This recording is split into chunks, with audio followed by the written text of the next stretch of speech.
Like, once upon a time, there were some stewards at Liverpool when, in quite unbelievable circumstances, the supervisor at Anfield said to the stewards at the briefing to stand up when a goal has been scored and when there was a stoppage in play. However, when Daniel Sturridge fired Liverpool into the lead in the game against Bordeaux in the Europa League, the steward refused to stand up and he got a bollocking by the supervisor.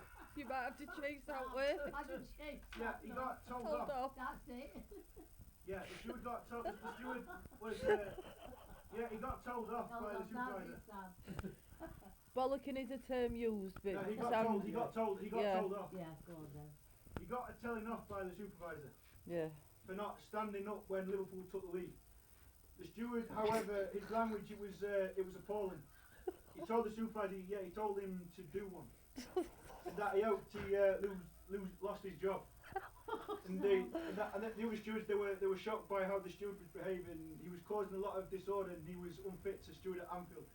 The next day with the steward, he wouldn't stop the Bordeaux player that was down injured, and yet again the steward he wouldn't stand up. And when there was a stoppage in play in a split second, the steward who he can't be named, whose name they can't name because he's 18 years old and he doesn't want to be identified for legal reasons.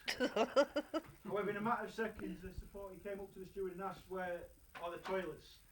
The steward's answer was to go to the toilet at home. You shouldn't be using the toilet at the ground. So at half time, the supervisor came up to the steward and he Told him off. he wasn't in the mood. Yeah. He wasn't in the mood. Yeah, he wasn't in the mood to listen to the steward's excuses because he was giving and the steward said he had a hard time last night at home. This steward kept making so much excuses in 20 seconds. Later on, the half-time whistle sounded and the fans were going in the concourse, obviously where they get the refreshments from and the pies and that, for the half-time refreshments. When he was being really personal, like making really bad remarks, like not making nice remarks to the steward. Yeah. Yeah, he was being really personal to the steward. He was working with. Yeah, he was making real personal remarks. He was showing no respect to the steward. This steward was being watched by the safety officer sat in the control room. The steward was now drinking alcohol and picking his nose. This steward was behaving really emotionally.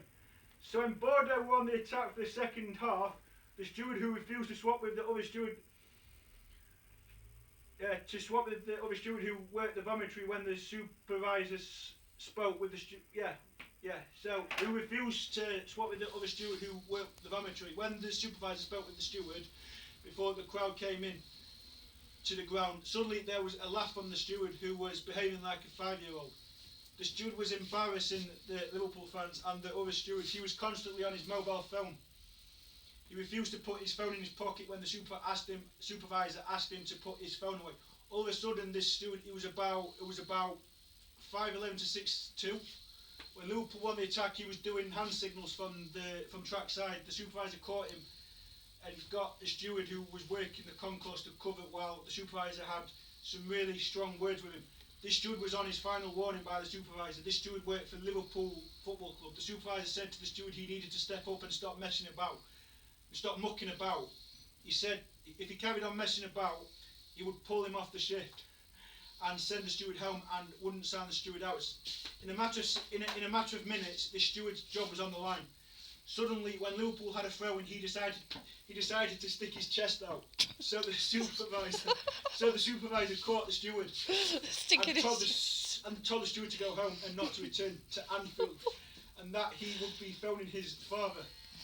And that he'd be phoning his dad to discuss their son's behaviour while the game was going on really bizarrely. He let off the things that go off at a football ground. Flares. No, smoke bomb. Obviously, I don't want to. Smoke bomb. Smoke bomb. Yeah. Yeah, some of them do that. I'm trying to use like with the words I use. Yeah. Yes, he let smoke bomb off, which it exploded into the ground. Dangerous. Yeah. Now the match was in danger of being suspended until 24 hours notice. The next day there was a phone call at his house where the steward lived. His dad answered the phone and spoke to the safety officer who had made the phone call when he told the steward's dad about the steward's behaviour. His dad said to the safety officer he would have harsh words. He'd have some. In fact, that should be strong words actually, with his son. The safety officer asked to speak to the steward. So the safety officer, he said to the steward to come in for a meeting at 12 noon at the office in Liverpool, 12 p.m, where the steward would learn his fate if either the steward would be sacked from his job for gross misconduct, or if the steward would be suspended from work for 2 weeks. The next day, the steward, he took the bus. He caught the bus from Liverpool City Centre, and he got the bus to Liverpool's office, where he sat down and was waiting for his fate. The safety officer called him in, and he sat down and listened to what the safety officer had to say to him. The safety officer, he said to him to explain why he was behaving really emotionally and not doing everything what the supervisor had told him to do. The steward said, "Well, I went out boozing and I didn't get back until 3 a.m. I only had 6 hours in bed. I only had 6 hours sleep." Yeah. The safety officer, he then said to the steward, "This is ridiculous. Why would you go out boozing when you were working today?" The steward said he had college work to do. Now the safety officer wouldn't mess around and let this steward off. So the safety officer said to the steward he had to write 145,306 words with a letter of apology for his behaviour towards the other steward who the steward was working with, and also a letter to his supervisor for his behaviour towards the supervisor and the other stewards who he embarrassed.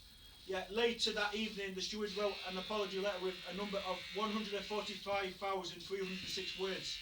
He sent the letter in the post to the safety officer who received the letters that the steward sent to the office. Later that evening, the steward received a phone call on his mobile phone from the safety officer.